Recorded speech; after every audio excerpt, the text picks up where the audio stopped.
నిర్మల్ జిల్లాలో ఈ నెల 26న మంత్రి జూపల్లి కృష్ణారావు పర్యటించనున్నారు.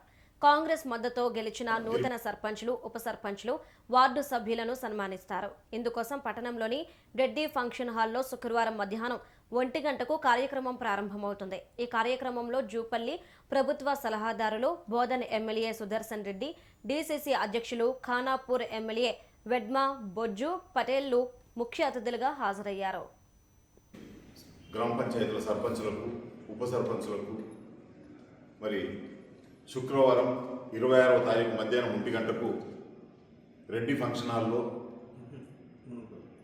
గౌరవనీయులు జూపల్లి కృష్ణారావు గారు, జిల్లా ఇన్ఛార్జ్ శాఖ మంత్రివర్యులు, గౌరవనీయులు పొద్దుటూరు సుదర్శన్ రెడ్డి గారు, రాష్ట్ర ప్రభుత్వ ముఖ్య సలహాదారు గారు, వారి నాయకత్వంలో మరి గెలుపొందినటువంటి సర్పంచులకు, ఉప సర్పంచులకు పెద్ద ఎత్తున సన్మాన కార్యక్రమం రెడ్డి ఫంక్షన్ హాల్లో నిర్వహించబడును.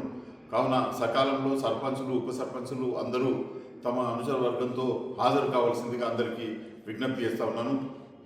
ప్రతి గ్రామంలో పోటీ చేసినటువంటి మన వార్డు సభ్యులను కూడా అందరినీ తీసుకురావాలని చెప్పి, గెలిచిన వాళ్ళు కానీ ఓడిన వాళ్ళు కానీ తీసుకురావాలని, మన వివిధ గ్రామాల్లో గెలిచిన సర్పంచులతో పాటు కొన్ని గ్రామాల్లో ఓడిపోయిన సర్పంచులు ఉంటారు, వాళ్ళు కూడా ఈ సమావేశానికి రావాలని చెప్పి నేను పత్రికాముఖంగా అందరికీ అప్పీల్ చేస్తూ ఉన్నాను.